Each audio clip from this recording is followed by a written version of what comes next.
tonight we're going to be talking to none other than Rudy LaRose, and I'm going to let him introduce himself because he has this thing that he does, and I can't do it, but we know he's in the building, but he's going to do it the right way. So Rudy, as I mentioned, he is a speaker, a trainer, a host. He is the CEO of Sync System, and he's just all around a good guy.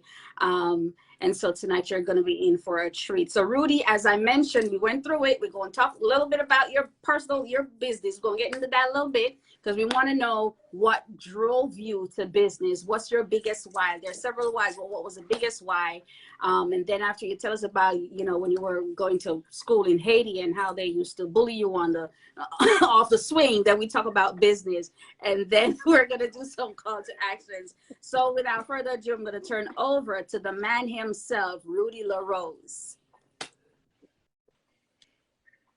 Rudy LaRose in the building. What's going on? I am good. How are you? Oh, man, I'm doing amazingly well. I'm excited to be here. I'm in the building of life, building of a purpose, life well lived. I am super excited that my oxygen bill was paid this morning, and so I am breathing effectively tonight. Good air, that good stuff, You don't want to be out of air. Oh, you man, doggone silly. They didn't pay the bill, So, and I'm good. Of course, Thank you for having me today. Man, you had me on your YouTube channel recently, and that just blew up. I got so many DMs. I'm like, I got to bring my brother on my platform so his DM can blow up. What? The fellas want you back. I'm just saying. What's my name? They want you what's back. my name? You know what I I'm am right and I'm back. good, so I'm always gonna be in demand, right? Oh, I love it. I love it. I love it. I told him though, I'm thinking about doing a Confidence Factor. What do you call those shows again? The Confidence Factor. Not celebrity show, but yeah, the Confidence Factor celebrity show and the Confidence Factor. When people dating show. That's what it is. Ready. Confident Factor dating show. I'm just saying. Peace out. I'm just saying. I ain't ready. We're gonna just surprise you. Have you show up, you're like, wait, what is this? Why are there three guys sitting on the other side? No. Somebody Y'all agrees. Stop somebody sending agrees. Hearts. Somebody give it hearts, man. Listen.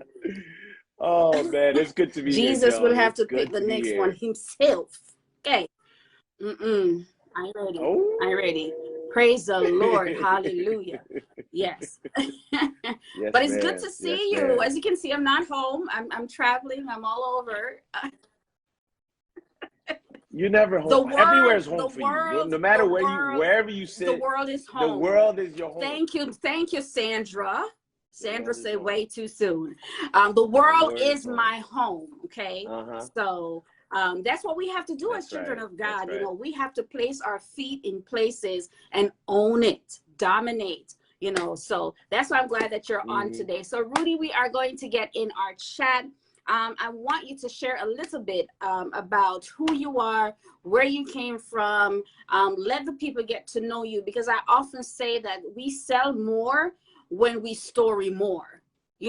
When people get to understand who you are, when people get to understand what you came from, when people get to understand what makes you tick and talk, then they're better able to say, you know what, I can relate, or if I can't relate, they know somebody who can relate, right?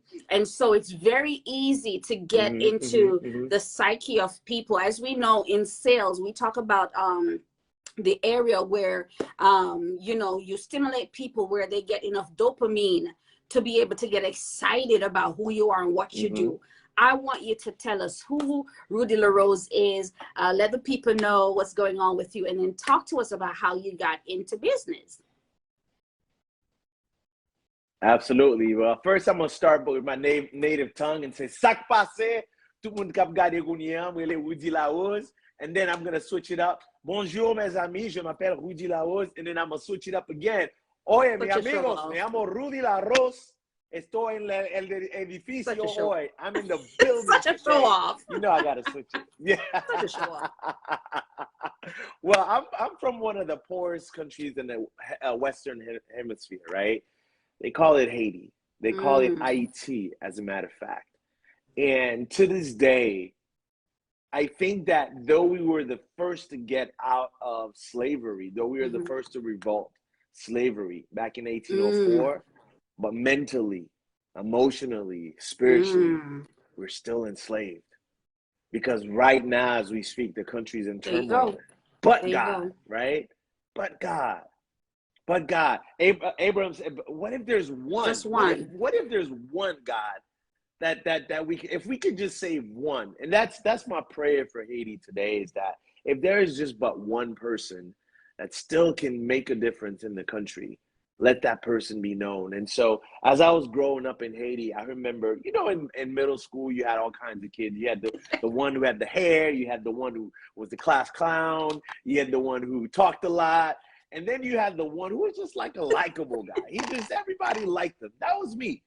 I just, no matter where I went, Joan, I just fit in. Whether it was with the missionary kids, whether it was with the rich kids, whether it was with the regular kids, it didn't matter to me. I just love people to the point where it wasn't about who you were or what your status was, but really it was about the connection that we were able to make. And so growing up and being in a situation where my father wasn't in my life, of course, there was this thing where I was looking for validation. I was looking to be liked, right? And so years later, I figured out that's what it was. But as a kid, I didn't know that.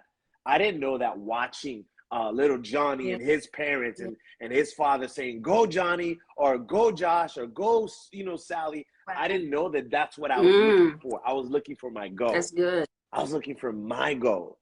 And so as I grew up, my mom did the best she could. She gave us a home. And I remember many times going to school and looking at the poverty and just thinking to myself, man, I'm blessed to be where I am. We had a good home. I got a chance to travel and to come to the United States because I was born here.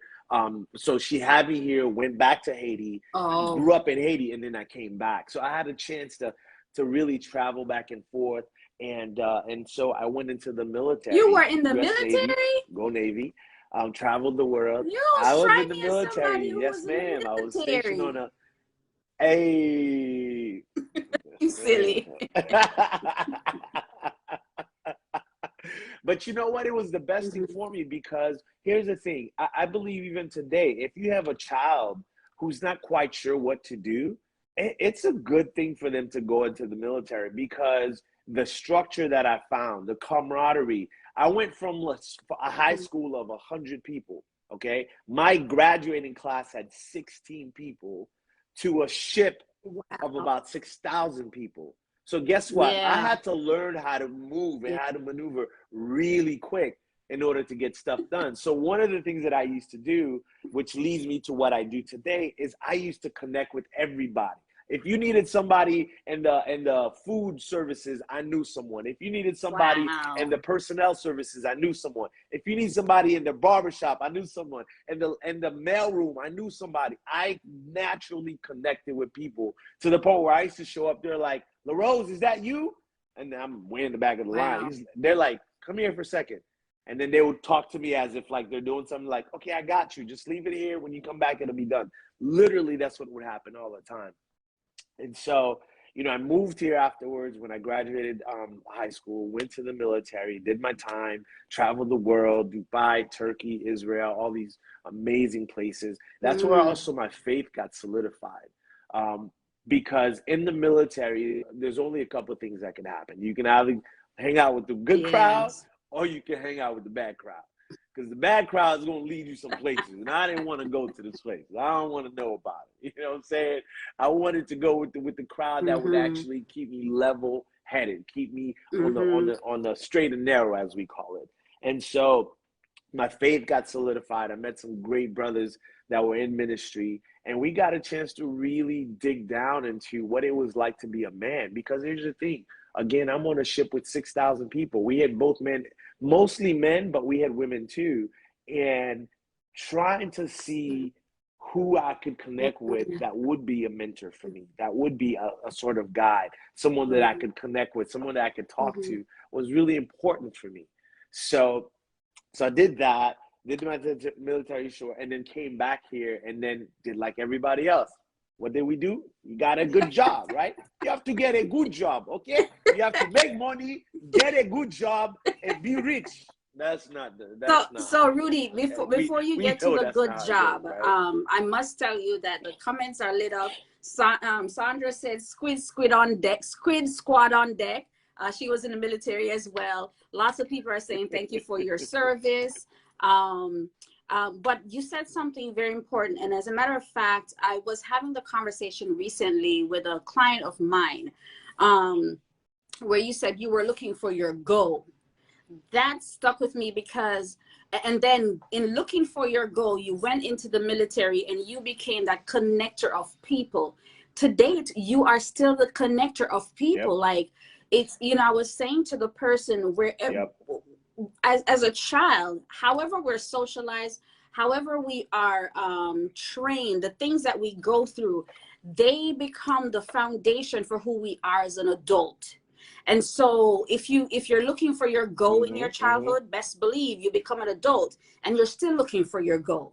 If you're that person, that likable person, you talked about being the likable person, everybody liked you, you became that person in your adulthood where you became the connector. So you were the likable. That's why I can't see you in the military, because all I'm seeing is someone who is like, you're everywhere, you know, and like you said, likable. And so I couldn't connect the two, but that just goes to show that that statement is correct, where, you know, as a child, that's why we have to be careful as parents. How a child is developed is what become their springboard in as adult. And that's why it's important for us to retrain our brains, to retrain our mind, to, you know, after you retrain, then you fill your head with new thoughts, new wisdom that you have to lean on as an adult. So talk to us. So now you're out of the military and you got to go work so you can become rich. That's right. So I became the voice that I was missing, right? For a lot of people now, I'm becoming that goal. I'm becoming the voice that I was missing as a child. But that can have its backfire too, and we're going to talk about that a little bit. But before I go into that, there's one piece of information that I want to mention that's really important. And I didn't discover that until later on in life.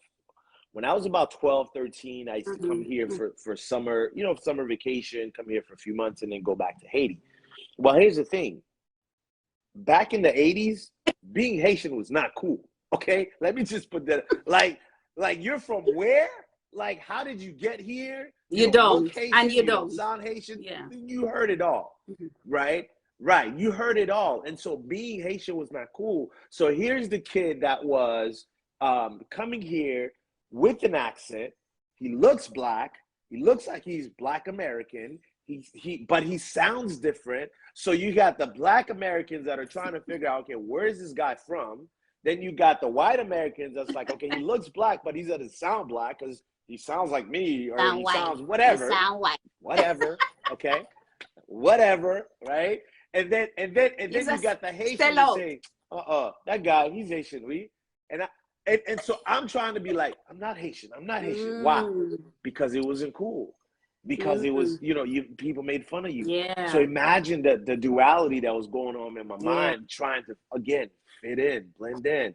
So fast forward to the military, fast forward to now being out of military, going to get a job, connecting with the people, fast forward to, okay, where do I belong, God? Where do I belong? Because it's easy to say, okay, let me just go with the Haitians because, hey, we're Haitians, right? It's easy to go, well, let me go here because I'm black. It's easier, well, let me go here because I had a proper education and I'm this and that.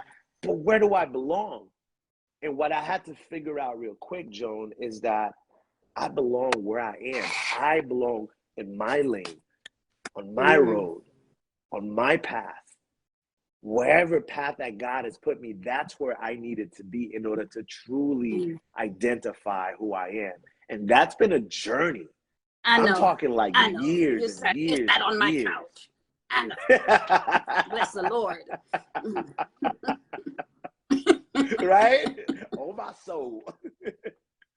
And so, you know, as I started figuring things out, I went to work for a couple of companies, and I realized one thing. I realized that I had a passion for different things, but I had a passion for serving. I had a passion for helping people. So one of the first things I did is, I'm going to be a physical therapist, right? Until I got to the hospital, I was like, I don't think I want to be here every day. You know, it was just sad. You know, shout out to some physical therapists. Don't get me wrong. Y'all doing some amazing things. It was just not for me. You know what I mean? And so, so as I try to figure out where I wanted to be, I landed on this job with AT&T. I was doing their global services because I speak several languages. One of the countries I dealt with was France. I dealt with Canada and England. You know, started having an English accent for some reason. I don't know. I was like, what's happening over here? Hey, Brooke, what are you talking about? Anyways, hey, Rick, say, Bob's me uncle. So I started dealing with. I was working at AT&T as a customer service, and one day I went in and I got in trouble. And what I did was I was playing around on the computer and I tried to change my wallpaper. I wound up changing everybody's wallpaper. But here's what that did for me. That started a journey for me that, you know what? There's something to be said about me and technology. Like, I didn't know what it was, but there is something to be said about whenever there's technology around, I'm just intrigued. And so fast forward years later, so hold on. A technology company. So hold on. The mistake you made at AT&T was the nucleus that started you in business?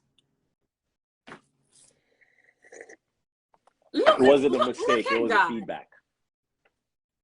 You were playing around. You made a mistake, which became wow. I got feedback. See, listen. I posted today on Instagram. I was talking about one of my clients who wrote a book about smile, right? And I was saying, I keep telling people, whatever you have to do is either in your head, your hand, or your heart. Like, whatever you have to do is already inside of you. She wrote a whole book. And when I tell you she has taken us on a journey in that book, all she's talking about is smiling. Her smile and what her smile has done for her, and how you can smile. When people tell you can smile your way through situations, it's really true. But it's how she built a story. Right. And who would have thought that you could just write a book about smile? You know, somebody would say, I don't know what to write about. What do you have? Do you have pretty eyes? Talk about your experience. You know, here you are. I mean, you made a mistake. It became a feedback, and then you created a whole 6-figure. Are you 7-figure yet? 6-figure business. Let me know if I'm 7-figure. Seven figures over the years. I have built a 7-figure business. Yes, ma'am. Out of playing around at work. Now continue the story, please. And so here's the interesting thing about that. So I went into, that catapulted me into the field of IT, right? But in the field of IT, I always felt, and this is just me, I always felt that wherever I worked, there was a cap. And what I mean by that is I'm not a 9-to-5er. I'd come in early, I would leave late. It wasn't a matter of, you know, the man is on my paycheck, whatever. For me, it was, how can I bring value to my boss, the company, the client, you know, the customers? How can I bring value to the point where they know whenever they ask for me that I'm going to take care of them? For me, it was about giving my very best, no matter what that looked like. And so when I felt there was a cap on what I could do, when I felt that there was a cap on my salary, when I felt that there was a cap and just creativity as a whole, I really believe that people who make the most are people who find themselves in their creative spaces the most. Your creative genius. Yeah. And so the creative gene. And so when that's when I felt that was taken away from me, or when I felt that there was a constriction on that, I always felt like, okay, it was time to move to the next, until I couldn't move anymore. until I had to get to a space where there was none. And so I remember vividly, I had a car, I had a house, I had a wife at the time, and it was Friday. You know, y'all know what happens on Friday. You get paid on Friday, right? So it's Friday. I was feeling good. I did my 40 hours. I clocked it, did good, I was doing my thing. You know, things were going great. My company had been sold to a new company. So, you know, things were going good. The new company came in, did the thing. I got a chance to meet. Matter of fact, I was there with Dwayne Wade, was getting signed in Miami. I literally was in the office when he walked in because we were doing something with American Airlines Arena. And so things were going good. And I go to the bank one day, that Friday, walk in, sign my name, you know, do the little slide in under the, you know, just slid it into the teller. What's up, you know, all proud of my paycheck and all. And she does her thing, and she looks at me. She says, Mr. LaRose? I said, yes, that's me. I'm sorry. Sorry for what? I'm cashing my check and depositing it. I'm sorry, sir, but there's no funds in the account. Oh, yeah, I know. You know, my funds are not there yet, but if you take the check, cash it, you can put the funds in my account. Like, no, sir, you don't understand. There is no funds in the payroll account that you're trying to get your payroll check in. What do you mean? I put in my 40 hours. I went to work every day. I work for this company, blah, blah, blah. They gave me a payroll check, which I've done plenty of time. What do you mean there's no money? Sir, there's no money in the account. You cannot cash this check. What do you do? So I go back. I talked to my boss and I said, hey, I don't know what's going on, but I can't cash my check. They're like, oh, we're sorry. You know, it's a mistake, blah, blah, blah. Something happened with the yada, yada, yada. It won't happen again. I said, okay. And again, here's that thing again. You know, I think the Holy Spirit is called something. Don't you know, be disrespectful now. He's a someone. You know what I'm saying? It's that someone. Praise the Lord. It's that someone. It's that something, right? Something inside of me told me that there was a change coming. I really literally felt that. And I didn't know when. I didn't know where. I am that type of person who will jump in and later on figure out where I'm going, right? Because I believe there's power in action. And so the week went by. Finally, I got paid. And I said, guys, listen, I can't afford for this to happen again. If it happens, I'm just going to have to leave, right? Wrote my 2 weeks notice, didn't even know it was going to happen again. But sometimes you got to have that. And I know you were mad. You were mad that you didn't get to go to your party Friday night because your check was. Right. So I did my 2 weeks. 2 weeks from now, you're going to notice that I'm gone. Okay. That's my 2 weeks. Okay. All right. So I did my 2 weeks. Next 2 Fridays, next couple of Fridays came payroll again. Same thing. Drove up to the bank. I creeped up on the bank this time. You were scared. I was like, you know, I was scared. Okay, so I go and give the check again. Wow. Same thing again. My check bounced. I said, okay. That was on a Friday. I gave my 2 weeks notice that Monday. And 2 weeks after that Friday, I walked out of that place. I got some business card with, at the time it was called RL Consulting. And Monday, I grabbed some contracts and I went to every single one of the clients that I knew would do business with me. And I started my business. Wait, hold up. Over 20 years So ago. Friday, you walked out of the bank, your check bounced from your employer. And by Monday, you started your business. By the Friday that I quit, that following Monday, I started. I don't know what y'all hearing this? I'm talking to imaginary people now, because I be telling people that it doesn't take all that. Okay, so Friday. So you say McKeon done, right? McKeon done. The mistake. You know what? Angela typed something. The mistake had to happen. Your check had to bounce. For you to realize that here you are wasting 40 hours every week building somebody's kingdom who doesn't even know how to manage their own kingdom, while you are wasting your time and your energy and your resources. And you did this 20 years ago, and 20 years today, we're sitting down and you are CEO, you are this, you are that. Listen, I could listen to you all day. And by the way, guys, okay. Oh, wait, there's more. Wait, there's more. I met a woman once that told me that from young, she told me multiple streams of income is important. Okay. Ooh, she's a boss, is what I call her. I'm listening. Right? I met a woman that says multiple streams of income is important. So some years ago, I realized in my quest to become a business owner, I own Sync System Technologies. We do IT management for 250 plus 250K businesses and up, right? I've gotten some of the greatest clients in the world. The mayor of Broward County is my client. Charlie Weiss, he's a former NFL coach, is my client. Tracy Lynn Drury, I did their office move. They're a client. Just really some great people along the way. But here's what I learned, Joan. Sometimes there are certain skill set that you have that you don't even realize how powerful those skill sets until someone calls you to do them. So years ago, you called me to do a hosting event. Yes. Several hosting events.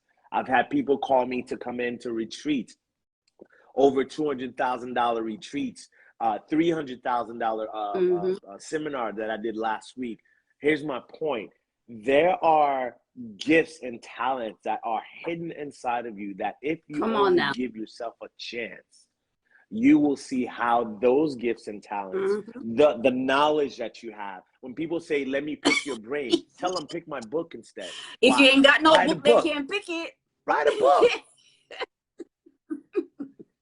That's what I'm saying. Just things that we don't think about. There are things that are happening each and every day that to you is normal to do. Other people, it's not. And so I've gotten a chance over the years to host events and to MC events and to speak and to write a book and to do so many other things that I enjoy, but mainly to pour into people to the point now they call me the chief energy officer, right? Because one of my passions now is to take what I've learned from Sync Systems, to take what I've learned from friends like you, Joan, from the millionaires that I've been connected with. One of my clients used to make $3 million a month. Let that sink in for a second. Now, granted, he was not in the right business back then, and he talks about that. But my point is that I've been able to take all these things that I've learned from people and now apply it into my life. That way I can connect with different people from different walks of life. So in doing my event last week, I learned that there's different facets to me as a speaker, like you said, as an author, as an entrepreneur, but all across the board, it is serving people. It is helping them. It is helping them know that they matter, that they are loved, that I care, that I want to connect, that there is someone who will call them by name. I do this when I go into a store. I do this when I'm at a restaurant. I purposely look for the tag. And sometimes I got to be like, woman, I'm not trying to look at anything else. I'm just trying to look at your tag. It just so happened to be in that section. But I literally look at people's tag to get their name and to just say, hey, thank you, Michelle. Thank you, Joy. Thank you, John. Thank you for what you've done. You're right. You know, I'm always getting extra. A friend of mine and I went to somewhere recent, KFC, and the guy's name was Tommy. And just because I kept saying Tommy and, hey, Tommy, can I listen? Tommy was smiling from ear to ear. I got extra chicken, extra napkin, extra everything. Yep. Because Tommy I made Tommy feel special. People love to hear their names. Yes. They love to hear their names, and if they're international, they love to hear their language. I find out those connects 2 things people. Always resonate. It connects people. Just imagine being on a plane or somewhere and just hear someone start speaking in your language, and also spiritual. You know, that's how you really know people of God. When you hear people speaking like-minded, you're like, okay, she one of us, or he one of us. But that's an amazing story. You still not gonna tell us who the six-figure, the multiple stream of income person was? Who told you about multiple stream? Joan Wright-Good, baby. Joan Wright-Good. She writes so good. You know what I'm saying? Listen, Rudy has been my mentee, my coachee way before I started coaching, right? And the thing I love about Rudy is that he doesn't allow ego to get in the way. If he doesn't know something, he's gonna say he doesn't know it. If he gets to know it, he's gonna appreciate the fact that you took the time to let him know. And that's the thing I appreciate about you, Rudy. I remember those days at the office when you and Anthony, we would have our powwow meetings, you know, okay, who's going to do this, who's going to do that. There were so many ideas. Do you remember ideas that we sat through and we discussed and everything? And you know, the one thing about me, I'm going to run with the idea even if I'm alone, right? So it only takes one. It only takes one. Like, listen, it only takes one. So I'm particularly proud of you for keeping the vision going, for staying on course, for being the person you are, for really being the connector and the energizer person. Because I remember I just saw that, like you said, you probably didn't know it was in you, but I saw it and I'm like, you know what? I'm going to host. And at the time it wasn't Good Life. It was Was it Boss Up? I think it was Boss Up, because you know I had different brands. So I started out with Boss Up before Boss Up was popular, because we're going all the way back. And then you came and you did the first event, and everybody thought you were the hostess with the mostest. Like, they thought that that's what you did. And here you are. Again, guys, listen to this takeaway. Rudy never called himself a host. Rudy never used to host. I saw that in Rudy, and I told Rudy, I'm going to have you host, right? And now Rudy's hosting retreats, $1 million retreats, events, seminars all around the world. Last time I called Rudy's in Orlando hosting a retreat with I don't know, 20 multi-millionaires, like, all because somebody else saw in him what he didn't see in himself. And all I have to do is show up as me. Not anybody else. It was just raw, you're raw, you're natural. It's like, remember, right. Remember when David went to fight Goliath, you know, and he tried to be like everybody else. He tried to put the armor, the star. It's like, no, that's not gonna work. Let me show up as me. Let me grab a little. It's like, wait, you gonna grab what now? Like, are you crazy? And that was the thing for me, Joan, is show up as me. And here's the thing, in my in my 40s now, 40. What I'm learning is the best way for me to navigate through life is to get as close as possible to who God created me to be, regardless of anyone else's agenda, regardless of what anyone else thinks, regardless whether they like my accent or they don't, they like my skin color or they don't, they like what I wear or they don't. I just want to be the best me. And you know what? Man, ain't nobody like Rudy LaRose. Boy, I don't know any other Rudy LaRose like me. Boy, I'm telling you. But it's just been it's just been so incredible for me to get to a space in my life where when I say no, I mean no. When I say yes, I mean yes. When I interact with someone and everybody wants to put their agendas on you. And granted, we do that too, right? When you send a text message, you ask somebody something, that's your agenda on them. When you send an email, when you make a phone call, when you go into a store, you have an agenda everywhere you go that you're placing on the world. And the world has an agenda that it places on you. But you get to decide when that goes through. You get to decide when you're going to activate that. You get to decide what place in your life that goes. John Maxwell talks about it's not a matter of I need more time. It's a matter of I need to prioritize my time. you get to prioritize when those agendas, when those things that you're being called in are needed. And if you don't do that, you're gonna be all over the place. And that's the thing I'm learning right now in my life is, what do I want? What do I want in my life? And what's the priority in those things? And how eager am I to actually get to those things? Recently, I lost 20 pounds. Why? I was eager. I wanted to be healthier. It wasn't just about losing the weight. It was about, I want to be in a healthy place. So I had to set aside every other agenda, including my sleep sometimes, to get to that space. So I say to anyone who's watching, what do you want? What do you want? And if you're clear about it, if you're not clear about it, then spend some time figuring that out. Spend some time in prayer. Spend some time talking to other friends. Spend some time reading. Spend some time developing yourself until you figure out what you want. Because when you do, when you do, game changer. My God, I like that. That sounds like a preaching man. When you do. Well, Rudy. Listen, I could talk to you for hours and for days. I want you to, because we're exiting now, let the people know where they can find you, what it is you can do for their business, and leave at least one parting word of wisdom with the people who are on here and those who will come back, because we get a lot of replays. So that's 3 things. Let us know where we can find you, what you can do to make our business, operate in the best space as it possibly can, and then one parting word, or 2 or 3, no matter. Absolutely. So first of all, as the owner of Sync System Technologies, of course, you can go to my website, syncmybiz.com. That's syncmybiz.com. You'll see all the services that we offer.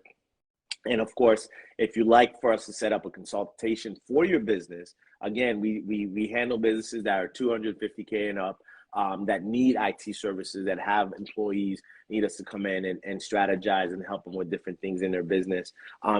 You can also join me on Clubhouse. Every other Thursdays, I'm on Clubhouse. Again, Rudy LaRose. Everything on social media, you'll find 2 Rudy LaRoses. One of them looks like me, and the other one looks Indian. Don't ask me why, okay? Don't ask me why there's a Rudy LaRose that looks Indian. No, it's Sync, S-Y-N-C, not D-Y-N-C. Somebody put. And is it systems or as system? In synchronized, syncmybiz.com.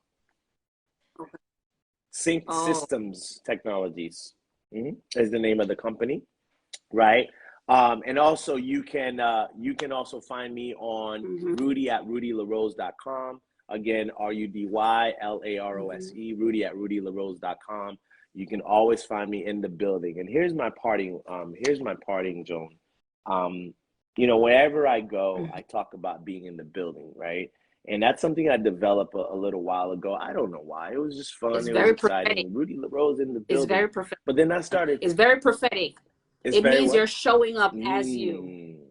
You're in the building. So once you get in the building, everything that is not of God, everything that is negative, everything that doesn't belong in the building, when you show up, must go. So that's very prophetic. That's why I said I wanted you to do it, because when you say, you're announcing, it's like the Holy Spirit announcing, I'm here. I'm now on duty. So when you say Rudy LaRose is in the building, that's a declaration all by itself. But I won't get there. Okay, Dr. Joan. Don't start with me, boy. I also forgot to mention bookrudy.com. You can go there to book a strategy session with your boy. But here's what I wanted to part with, and you touched on it really. When I started saying that, Rudy LaRose in the building, 2 things came to mind. Number one, and many of you guys deal with this, right? That the imposter syndrome, the who do you think you are? That why are you in the building? Like, who are you? And you enter a place and you like, it's almost like you feel like, well, are you saying look at me because you're in the building? And I'm saying, yes, look at me because I am in the building, because I came to serve purpose. I came to do something very specific. See, the problem is you can't be in the building but not about anything. You can't just be in the building just so people can just look at you. But if you're in the building for a purpose, then yes, when you enter, people need to know that you are in the building. People need to know that your time is valuable. People need to know that you're here to serve. You're not here to say, look at me. You're here to say, what can I do to empower your life? And so when I say I'm in the building, there's a reason why I do that, number one. And I had to switch my mindset and thinking it's not about me, but it's about what I bring, right? The second point, which is my second point, when you are in the building, be present. There's this little thing called the cell phone. I don't know if you guys heard about it. Some of us have Blackberries. Some of us have the Nokias. Oh, wait a minute. My bad. Some of us have the iPhone or Android. But this little device sometimes is a great tool, but sometimes it's a distraction. Why? Because when we're in the building, we forget that there are other people in the building as well. So take the time to be present when you are in the building. Take the time to put your phone away and have some conversation. When I go to dinner with my friends, I say, look, everybody put your phone in the middle of the table. Whoever picks it up is paying for dinner. Because we're here to have conversation, not to be on chatting all day on our phones. Because it's so important to be present. So guys, be in the building of life. Be present. Because if you are, you'll realize that the world has so much. I love it. Yeah. So Rudy has told us that when we show up with value. You have to know your value when you show up. You have to show up at your very best. You have to find out what your creative genius is and show up in your creative genius. You have to show up as who you are. And you also have to show up as the closest version of who God has created you to be.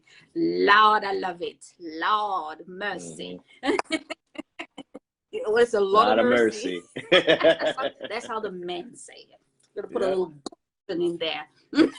That's right. But I'm so happy that you were able to be our first male storyteller in our Win Story series.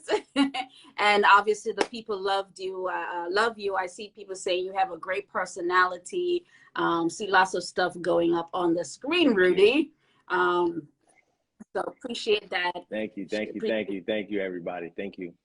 Joan, it was an honor and a pleasure. Look, everybody, if you're not following this woman to her millions and her multi-millions and to her billions, let me tell you something.